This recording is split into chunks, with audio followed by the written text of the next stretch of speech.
I like to say that young people are our first explorers. They really are. Everything to them is brand new.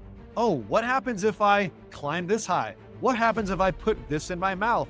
What happens if I touch this? They're our first explorers. And our job in elementary is to keep that same sense of exploration and curiosity as strong as possible. And if we can do that, they're going to learn about so many different things. And then they're going to have their minds open to how many different opportunities there are for them to go into different fields. This is the Engaging Leadership Show where we uncover the stories and strategies behind successful educational leadership.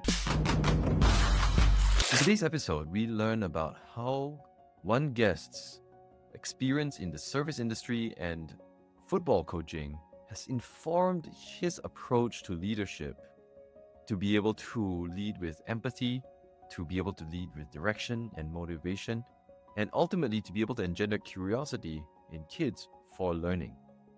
Stay tuned for this and more on the Engaging Leadership Show.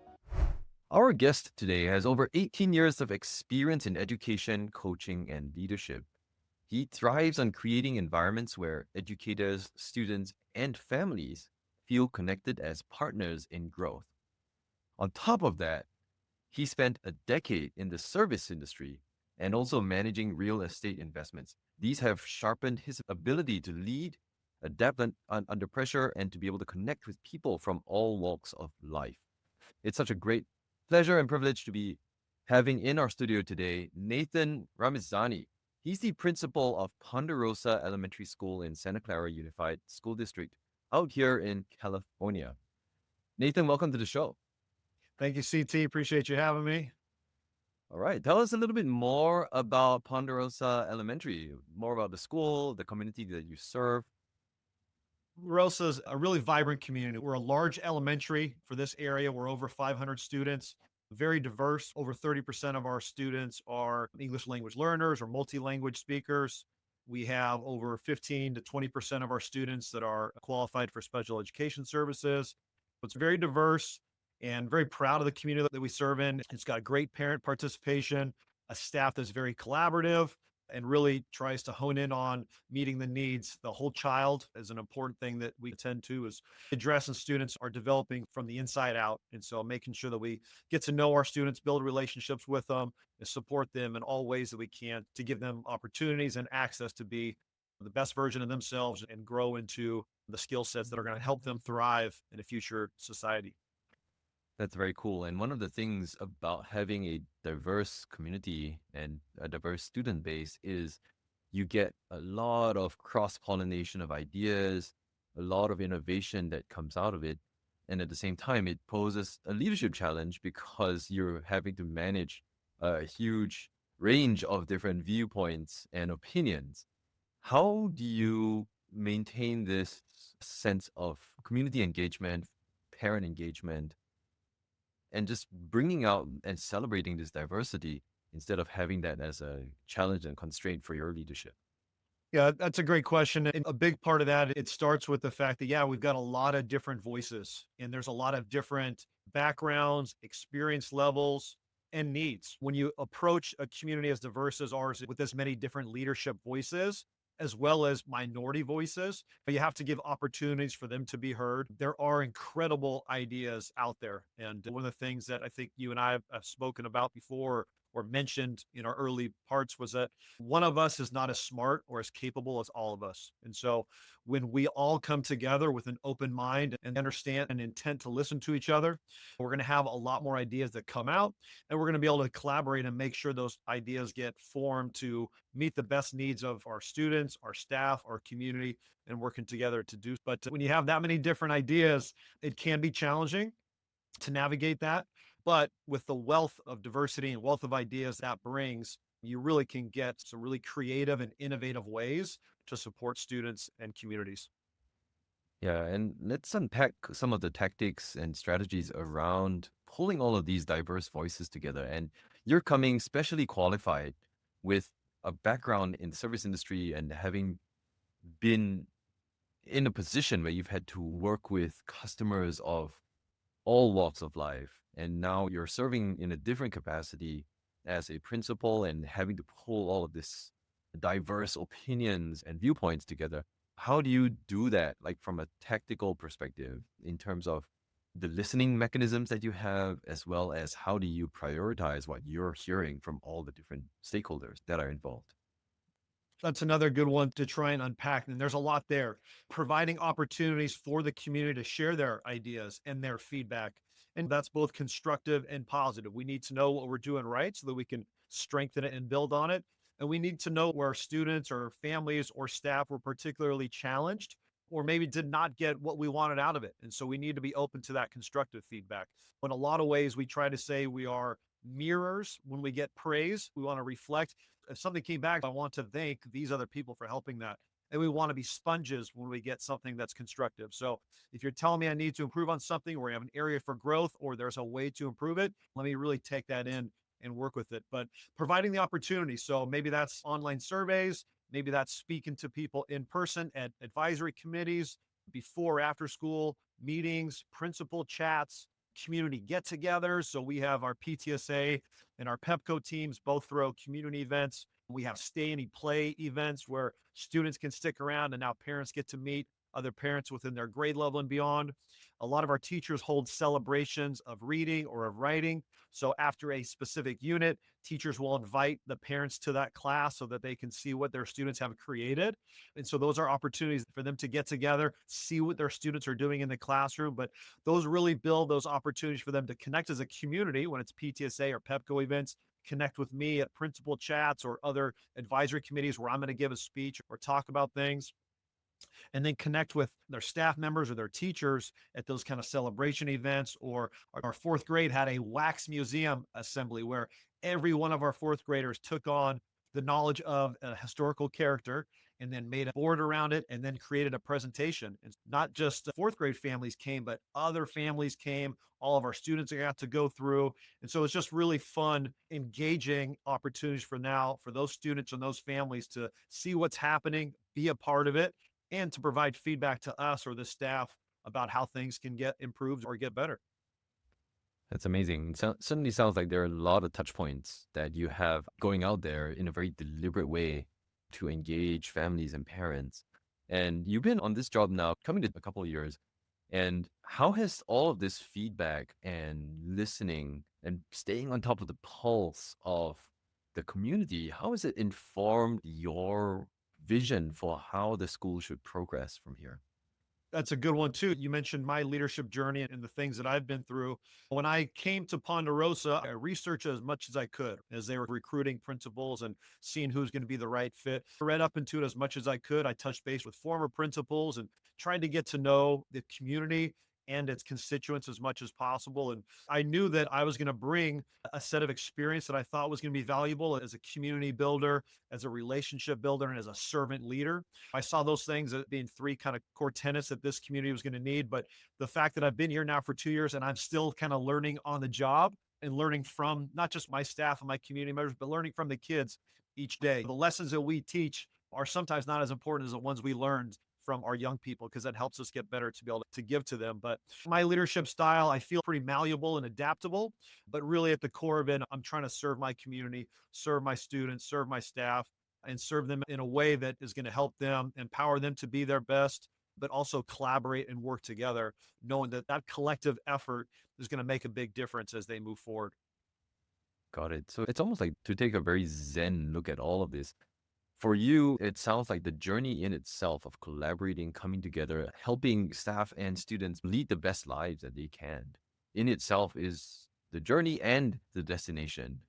How accurate is that? We always hear a lot of stories about enjoy the journey while you're in it or enjoy the parts that are challenging, embrace the difficulties. And that to me, that's what really life is all about. You have to embrace the challenges that come. We only grow through challenges, through mistakes, through failures. If all we did was win basketball games, just to give a sports analogy, if all we did was win a game, we're just going to pat ourselves on the back and go home. But when we lose, we get back into the lab. We say, what do we need to change? What can we improve on? Where's our strengths, but where's our areas for growth that we need to lean into? And that's often very hard to say, I need to get better at this, or let me lean into the things I'm not good at. We often just want to lean into and focus on the things we're good at. But really, neuroplasticity and learning around the brain tells us we grow when we're challenged to get out of our comfort zone. There's the comfort zone and then there's a potential zone. And that's what we're trying to get to, not just for ourselves, but help that embrace that within our kids and utilize that growth mindset. Maybe I can't do it yet, but I will if I continue on this path of perseverance, resilience, and knowing that I have people around me that care about me and show me how to do this the right way. I love that philosophy and that whole approach to leadership. How has this informed the school improvement plans that you've been putting into place as you're thinking about taking what is already good and polishing it so that it becomes great? Yeah, when we look at our school plan for student achievement, we're often reflecting on what those goals are. Are they still current and important for us? Do they still reflect what our site priorities are?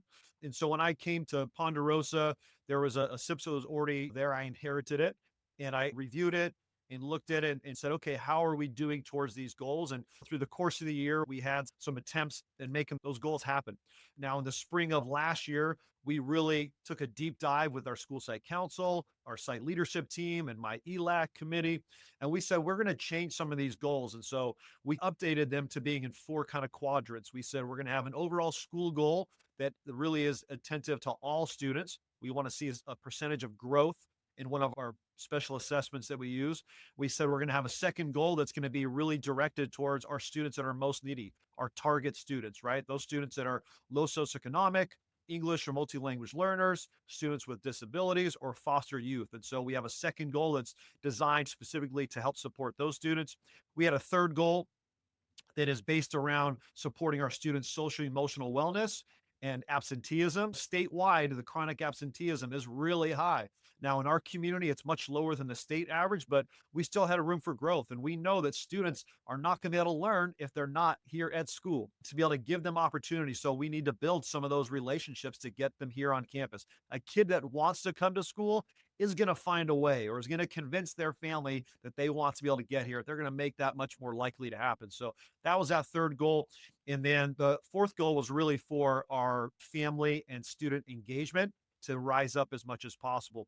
We really wanted parents to be a part of their child's education. And so we set a goal to have that increase dramatically and have an attainable and achievable and a measurable way to do it. So really setting up those goals to be as smart, specific, measurable, achievable, relevant, and timed as possible. But we did a lot of work in the last year updating them. And I just met with my school site council this past on Monday, just a few days ago, to update for next year. And so we're going to keep some of our goals the same, like the first part of the metric, but a lot of them we're having to update and saying, we've met this goal. Now let's make this thing more difficult for us to do. And while some of these are very ambitious, we know that if it's something that's important to us, we got to continue to work towards those things and set high achievement areas so that we can really work hard and grow together. It's awesome. It sounds certainly like over the past year or so, you've already met or exceeded some of these goals. What do you think has played the biggest part in being able to do that? I think the biggest part of our success in the last couple years has really been pulling together as a school community. And that includes pulling staff in, pulling families in, and pulling students in. And one of my favorite things to say to everybody is that they don't care what you know until they know that you care. And so for me, it's really been let me show you that I care about you and how much I care about doing this job and doing it right and doing right by you, my people, my community. And then I know how passionate educators are. I know that they come to work with the right kind of reasons, right? We're here to help people. We're here to see our community strengthen and improve. And so, if we're all coming from the same foundation, we may have different ideas of getting there, but if we're coming from that foundation, we're going to be able to come together and speak that same academic language, that same kind of personal and social emotional language. And so, really, to me, I feel like it's been getting to know the people, pulling together and understanding we're here for the same reasons. Now, let's work together to help these students achieve that. So, walk me through how you do that. That's so hard to do sometimes as a leader because they come to work with their whole selves. There's challenges at home, they've got their own aspirations, whatever it may be. And as a leader, sometimes you just have to pull everyone together. And it's not as straightforward for all of us who have tried it before. It's not as straightforward as just having a meeting and telling everyone, hey, this is what we're all going to do, and let's go do it. So, how did you approach this? It's really day by day and interaction by interaction. We've got a specific goal for the year in our SIPSA, but really it starts with every interaction.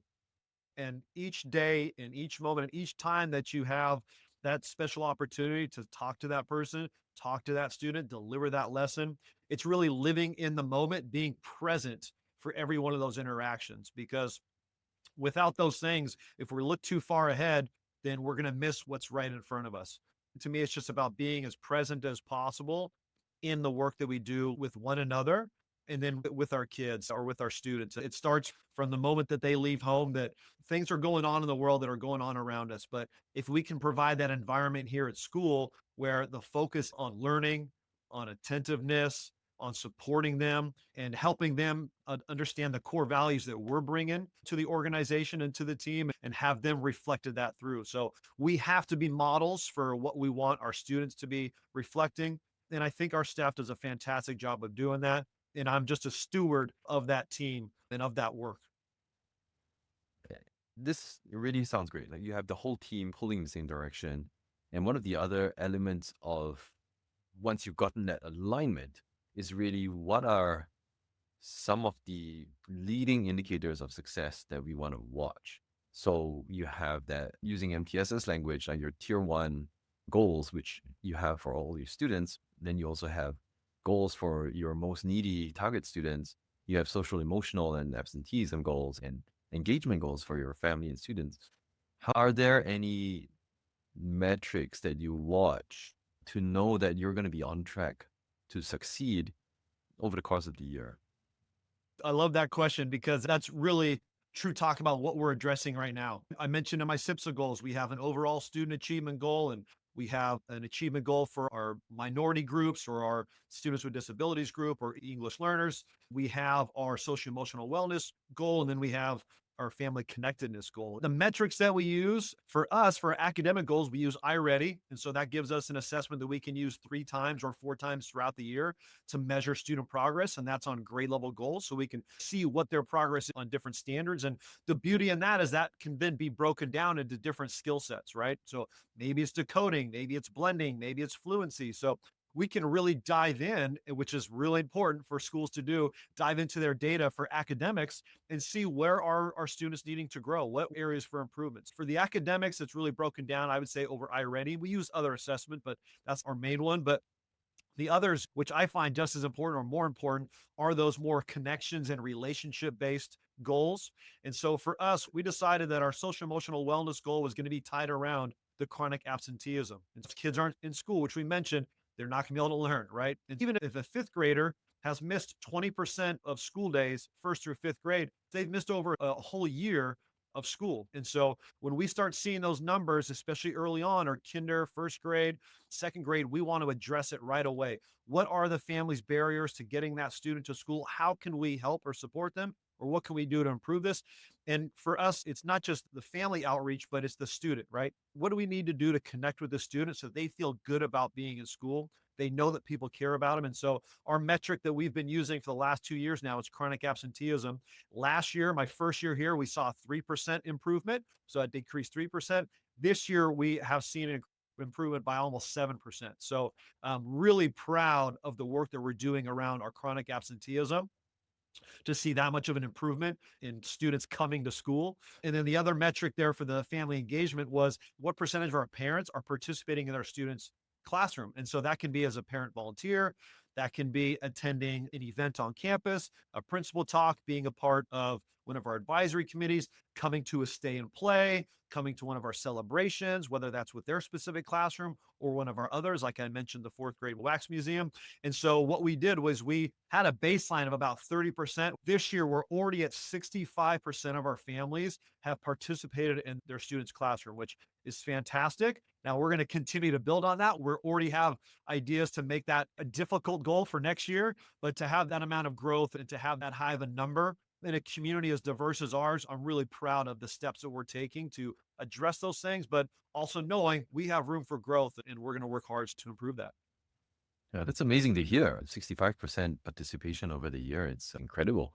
And it's amazing that you're pushing for even more participation. And I think it's all good because it's all going to be beneficial for the kids to see their families getting involved in their school, and beneficial for the families as well. They understand what their kids are going through. How often do you look at these numbers and keep yourself with some level of certainty that you're on track for what you're trying to achieve? Yeah, Santa Clara Unified, I'd say, is very data driven. We try to reflect on our student data every opportunity that we have. And for iReady, we take that 3 or 4 times a year, depending on which grade level. So there's definitely 3 opportunities where we're going to be doing that. For my SIPSA numbers, I'm reflecting on those much more frequently. I would say once per month. I'm trying to get an idea of where we're at, not just for chronic absenteeism, but if there's been a change in our parent family participation. Now, there are school events or classroom events that happen later on in the year. My kind of mindset now is we have that 65%, which I think is fantastic, but how many of these events can we have either early on in the year, or what can we do in the fall to get that relationship built stronger early on? Because then I think we'll see not just a higher percentage of families participating, but I think we'll see an improvement in academic output and academic achievement because that student is now going to know, hey, my family and my teacher are working together. They both want to see me be successful. These are the things they're holding me accountable for, as well as supporting me in. But so for me, next year is really going to be how early can we get some of these things in place. But in terms of that data review, it really is continuous. For the academic stuff and the iReady, it's 3 times per year, but there's other continuous assessments that they're offering, whether that's chapter based or unit based. And then for overall school academic or other data, I would say at least once a month, I'm reviewing those things to make sure that we're on the right track or if we need to adjust something. As you're talking, one of the things that strikes me is just how focused you are on the mission and how focused you are on your end customer, in this case, the student. And I can't help but relate that to what you talked about earlier with regard to the service industry, working through live actual customers paying you money to get a job done. How do you think that has influenced your leadership path? Yeah, having worked in the service industry and served in restaurants and in bars and things of that nature, I really feel like that should almost be a mandatory job for everybody in our society because you learn a lot about people. Some people come to that restaurant to just to get a good meal and they want good customer service and they want to feel attentive. And sometimes people come into that restaurant in a really bad mood and they're going to have a bad experience no matter what you do for them. But either way, you're a representative of that restaurant, of that culture, and you want to do the best you can to bring a good experience to them. And I would say I learned a lot about myself and about how to be a servant leadership or a servant leader or just helping people out, be a customer service based leader in those opportunities. And some days were definitely harder than others, but just connecting with people, and especially you mentioned when they're coming to school in some kind of mood or some kind of experience, and we have to be attentive to that. You recognize a lot of those things working in the service industry or working in a field like that because, yeah, they come to that experience in some kind of mood or dress where they've had some kind of experience throughout their day or perhaps at another restaurant, another establishment, and now you're going to try and get them out of that frame of reference that they have and give them a whole new experience that hopefully is a positive one that they can lean on for good. Yeah, we often say that education is a people business, and you have literally worked in the people business, serving people. And it sounds like some of that experience has served you well in dealing with staff because they bring their whole selves to work, as well as students who also bring themselves to school. When you think back, how did you balance that work that you were doing with teaching? Because you were also in the classroom at the same time. Like, talk a little bit about that phase of your life. Yeah, that was one of the most challenging, but one of the most special times in my life. When I first graduated college and wasn't sure what I was going to be jumping into, I did know that I wanted to be working with people. I did know that I had a lot of experience playing sports. And what's really related to playing sports is coaching them and still being involved in the game. And grew up in a family of educators. My dad was a teacher and my mom was an associate in the classroom. And I saw what that was all about. And what I really liked was just hearing stories from some of my dad's former students, either when I would cross them on in the sports courts or fields, but I got to see what kind of an impact you had in that respect. And I thought about the people that I played for, and just there were coaches that I would have ran through a wall for. I was so motivated by the way that they coached us up. And yeah, for me, when I first started teaching, I was still working in the restaurant industry. I was teaching, I was coaching football at Foothill College. And so, yeah, I was working 3 jobs and working, teaching from 7 a.m. to 3 p.m., coaching from 4 to 6 or 7, and then going and working at the restaurant there from 8 or 9 until pretty late at night, sometimes into the morning. And having that schedule, I like to say that it was so full, it kept me out of trouble. It also limited a lot of the time that I could have been probably sleeping and catching up on other things. But I really appreciate that time in my life, as that's what it took for me to grow into the person that I am now. And without all those challenges and things, I wouldn't be who I am or where or sitting here today without those experiences. I'm very appreciative despite the challenges that it presented. So even without hearing that part of your life, you already sound like somebody who's very focused, very driven, and very motivated. Um, and now hearing you go through that, taking 3 jobs at once, and powering through that for almost 10 years, what would you say drove you then? And is it the same thing that drives you today? Yeah, I think my motivations at that point was really to be involved as much as possible in the things that I enjoyed. And I ended up really like teaching. When I first started, I didn't know if I was really going to like it. I started out as a substitute teacher. So I was in a different classroom every day. But that was a great thing because I got to see all different kinds of school cultures and climates. I got to see all different kinds of lesson plans. I got to see all different kinds of classrooms because you could really see who knows how to write a lesson plan, who really has good classroom management things in place. And so being a substitute teacher was a blessing for me, but I learned how to work with students and staff members on a day-to-day basis. When I was coaching at Foothill, I loved being a part of the game. I loved coaching players and seeing them play their best. When they would have great games, there was nothing that made me more proud than to see them play well and excel at the things that we had coached them on. And what was really challenging for me when we lost, when we had games where we didn't play up to our full potential, gosh, I took that to the heart. And I really went back and thought about what do I need to do differently. And so I think really at my core, you're finding somebody who really cares about people and wants to see them do well and thinks within, I think I have value and something to bring to them. So how can I do that? How can I give you my knowledge, my experience, my passion to help you along your path in whatever it is that you want to do, whether that's be a teacher or be an engineer or be a policeman or football player, whatever that might be. How can I bring value to you and how can I help you grow and empower to be your best self? Did you find that, oh, you manifested that in your behavior and in the way that you related to other people? Did you find that it changed or not when you became an administrator? So you became administrator first in middle school and then an elementary school, and then this is your second principalship. Do you find that your outlook or the way that you approach this passion of yours, is it different as a leader or is it pretty much the same? I'd say the passion is the same. I still very much care about my community, about the people I work with, the students I work with, the families. I truly want to see everybody achieve to their highest level and attain the life that they want. That goal's still there, and that's still definitely my passion. I would say the way that I do it has absolutely grown. I don't think it's changed. I think my core values are still the same. I believe in you. You're capable of doing this. This work is important. If you put your mind to it with perseverance, resilience, and effort, you can do it. And I'm never going to give up on you. Those are my core foundational values. Those are the same, but how I've delivered those core tenets and those foundations has definitely grown and matured. And so my skill set has broadened from the people that I've worked with, as well as other leadership folks that I've had the opportunity now to connect with. But really, I'd say that the experience for me has just made me a more seasoned veteran leader, more experienced, but the passion is definitely still the same. The goals really to help people achieve and be their best is the same. And when you lead others, do you find that you have the same expectation of them? Because I can imagine somebody as motivated and as driven as you are, the really easy expectation is that you would expect this of others as well that you're working with. And you want that in your team. You want the team to be pulling together all the time and pushing forward. But the reality is that isn't always true, and you can't force it sometimes. People bring different skill sets and different mindsets to the table.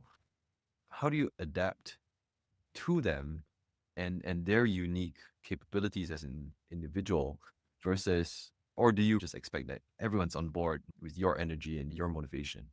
The fact is, when I was coaching back at Foothill many years ago, that was initially very challenging for me. I loved it, but I would say the challenging part was understanding that not everybody is going to bring the same level of passion and energy and want and drive to the things that you may be passionate about. If I wanted or if I expected a player to stay after practice and work with me one on one or catch 50 balls before he left, that wasn't a realistic expectation. Now, the students that or the players that did want to stay and get that extra work, hey, I was going to be right there with you. I'll probably stay and catch an extra 50 balls with you, or I'll run those extra laps with you. But that was a real big growth part for me was understanding not everybody's going to have the same want to and drive that you do.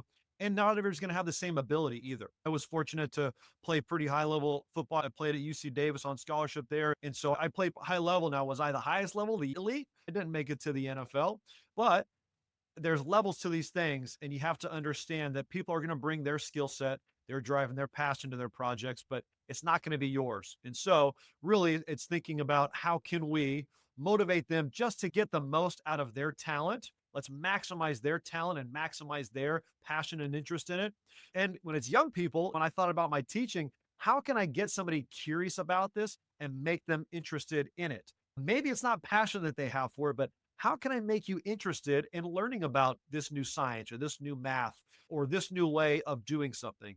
And no, I don't expect people to have the same energy or drive or want to that I have, but I do think that values are important. And I do talk about values a lot with my staff and students and with our families. And I really do think a lot of us have the same core values. It's really just addressing, pushing into those and leaning into those as much as possible as the reasons why we're doing things. If we can show the relevance and why this is important for somebody, we're going to have a lot better chance for buy-in. As a leader, I have to be able to adapt to my people and give them what they need, not what I want them to need or want them to have. I love how you put it. That whole idea of building curiosity in kids, I think applies almost as much to adults too, because it would be ideal, obviously, if you had a team full of people equally passionate, equally willing to do what you had to do to go that distance. But sometimes just being able to get them to say, oh, it's interesting that you're that interested or that motivated and passionate about that particular topic. Let me find out more, right? And building that in your team. I was chuckling to myself because it just made me think about a lesson that I taught. This is 15 years ago now, but people may be familiar with those Billy Mays commercials. He was selling a product and he'd be like, wait, there's more. And then he'd go off into something else, right? And he was very entertaining. And I was thinking about a lesson that I did in a PE class where I'm like, today you guys are going to have an opportunity to run 4 laps, and that's running a mile. And you're going to have the opportunity to improve your heart rate and improve your muscular endurance. And so the kids are kind of like, they're laughing it up with me, right? Because I'm out here being an infomercial teacher, but it was entertaining, right? It was fun. And there was really great buy-in because they thought that was hilarious that here I was making a scene or making these theatrics. And in many ways, teaching is that. And in some ways, leadership is that too. We have to go out there sometimes and just bring our best self to it. And the curiosity thing, that's still very important to me. I like to say that young people are our first explorers. They really are. Everything to them is brand new. Oh, what happens if I climb this high? What happens if I put this in my mouth? What happens if I touch this? They're our first explorers. And our job in elementary, in my opinion, is to keep that same sense of exploration and curiosity as strong as possible. And if we can do that, gosh, they're going to learn about so many different things. And then they're going to have their minds open to how many different opportunities there are for them to go into different fields or explore different ways of research and achieving. That's incredible. If you were to meet somebody in education who's just maybe just starting out their leadership journey and thinking about taking that next step, how would you advise them to think about it? Yeah, when I think about either teachers that are looking to get administration or just other people looking to advance into leadership within their organization, my first thought is really just make sure that you're in it for the right reasons. Make sure that you are passionate about whatever it is that you're going to be leading. Some people will say you got to fake it till you make it. I think sometimes you have to jump out on a limb and go beyond what you think you're capable of doing. I talked about getting out of the potential zone or getting out of the comfort zone of the potential zone, but I think you have to be really interested in wanting to do the thing really well, do it right, be open to coaching, not just your fellow constituents, but from the people that are above you or that are peers to you. You have to be really interested in wanting to do it and open to learning as you go. Don't think that you know it all. I love that. So be in it for the right reasons and be open and curious to learn more. Thank you so much, Nathan, for sharing your insights and your experience with us so generously today. I guess no, you shouldn't working those 3 jobs just keeps making me think, oh my gosh, like you wouldn't have anybody ever coming to you accuse you of slacking off during that time. I don't think Oh, anybody will ever question my work ethic. That's for sure. yeah. And I think that's a real inspiration for so many of us out there today. You just put that work in, make sure that it's for the right reasons, and just be passionate about leading what you're leading, and good things will happen. Thank you for sharing. And all of you out there listening, thank you for listening. That's all we have today on the Engaging Leadership Show. I've been your host, Si Chi, and signing off. And that's all for the Engaging Leadership Show today. If these stories resonated with you at all, head over to engagingleadershipshow.com, all one word, where you can subscribe for free to receive more leadership stories and strategies every week. Also, at that link, you can access the archive of all the featured episodes we published in summary form. It's a veritable treasure trove of educational leadership wisdom distilled for your learning pleasure. Once again, the link is engagingleadershipshow.com. Sign up today to receive the next summary this very week. Until next time, keep leading with purpose and passion, and I'll see you in the next episode.